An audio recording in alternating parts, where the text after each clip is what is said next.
Zarac had ruled the Void Stalkers for 300 cycles, and in all that time, no species had puzzled him more than humans. These bipedal creatures from Terra had spread across the galaxy with astonishing speed, establishing colonies on worlds that should have been uninhabitable. What made them even more confounding was their apparent weakness. No natural weapons, fragile bodies, and reflexes slower than most prey species. Yet somehow, they had survived encounters with predators that had annihilated civilizations far more advanced than theirs.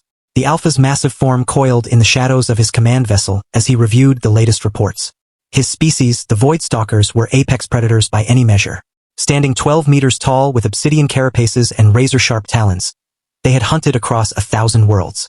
Their young were born with killing instincts that made most adult predators look tame.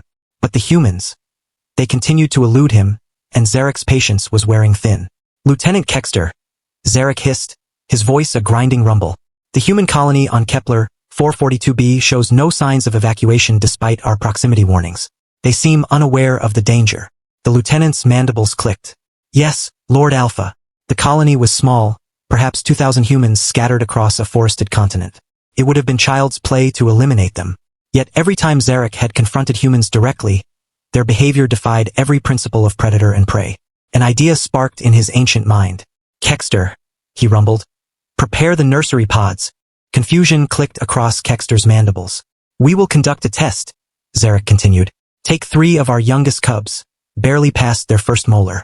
Leave them on the planet's surface, near the human settlement. I want to see how these humans respond when faced with our young. Within hours, the operation was underway. 3 Void Stalker cubs, each the size of a large earth wolf but infinitely more dangerous, were deposited in a clearing 2 kilometers from the human settlement of New Haven.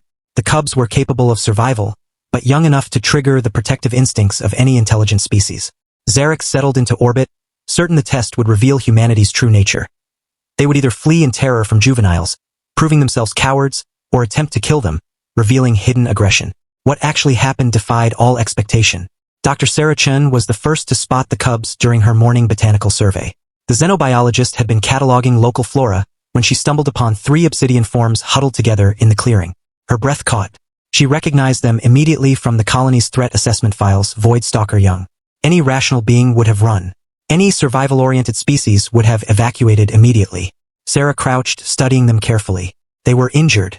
Cuts and scrapes marred their dark carapaces, and one favored its left forelimb. More importantly, they looked lost. Base, this is Chen, she whispered into her comm. I need a medic team and wildlife specialists at Grid Alpha 77.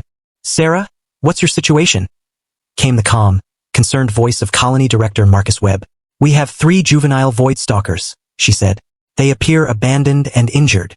Sarah, you need to get out of there immediately. Those things are... They're babies, Marcus. And they're hurt, she interrupted firmly. What followed would be remembered as either the greatest act of human recklessness, or the most profound display of compassion in galactic history. Within an hour, a full response team had assembled. Dr. James Morrison, the colony veterinarian, worked alongside xenobiologist Dr. Yuki Tanaka to assess the cubs' injuries while a security team maintained a perimeter. These don't make sense, Morrison muttered as he cleaned a wound on the largest cub's shoulder. The creature lay still, watching him with luminous purple eyes, showing no aggression. They're apex predators, he said softly. They should be trying to kill us. Maybe that's the point, Tanaka suggested. Look at their body language. They're exhibiting classic juvenile distress. Huddling together, limited movement, increased vocalization. They're scared. Aboard his command vessel, Zarac's confusion grew. The humans were not fleeing or attacking, they were caring for his cubs. They built a temporary shelter, provided food and water, and even assigned rotating shifts to monitor the cubs' health. Over the following days, the humans moved the cubs to their medical facility, where they received round-the-clock care. Children from the colony visited regularly, bringing drawings and small gifts. The cubs responded with behaviors Zarac had never seen. Play, curiosity, and something resembling affection. On the 5th day, everything changed. Dr. Chen monitored the cubs when her equipment detected massive energy signatures descending from orbit. The adult Void Stalkers were coming. The colonists could have used the cubs as hostages, or fled to emergency bunkers. Instead, they did something extraordinary. They formed a protective circle around the cubs. As Zarac's shuttle touched down in the central square, he found not cowering humans or armed warriors, but a calm assembly of humans standing between him and his young. Sarah Chen stepped forward, her small frame dwarfed by the Alpha's immense presence. Your cubs are safe, she said simply. They were injured and alone.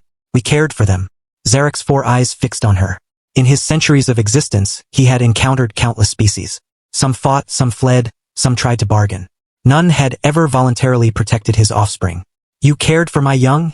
He whispered. Of course we did, Sarah said matter-of-factly. They're children. Behind the line of humans, Zarac saw his cubs. Healthy, well-fed, chirping softly. The smallest wore a tiny decorative collar made of local flowers. For the first time in 300 years, the alpha felt something other than hunger, a warmth in his chest at the sight of his cubs playing. I do not understand your species, Zarac admitted. I left my cubs here expecting you to reveal cowardice or savagery. Instead, you've shown me something impossible. Sarah smiled. We showed you who we really are. Sometimes the strongest thing you can do is choose kindness over fear. Zarac was silent for a long moment, processing. Then he spoke, his words echoing across the galaxy. I came here to test your worthiness as prey. Instead, I have discovered your worthiness as something else entirely. Within months, the Void Stalker fleet had established permanent peaceful contact with human space. Zarac's cubs became the first of their kind to grow up understanding that strength could take many forms. Sometimes, the mightiest predators were those who chose not to hunt. And in a galaxy where survival often meant becoming the most feared, humanity had achieved something far more remarkable. They had transformed their greatest enemy into their most devoted protector, simply by showing kindness to children who weren't even their own. The result changed everything. Please follow my channel for more videos. One click from you can change my life.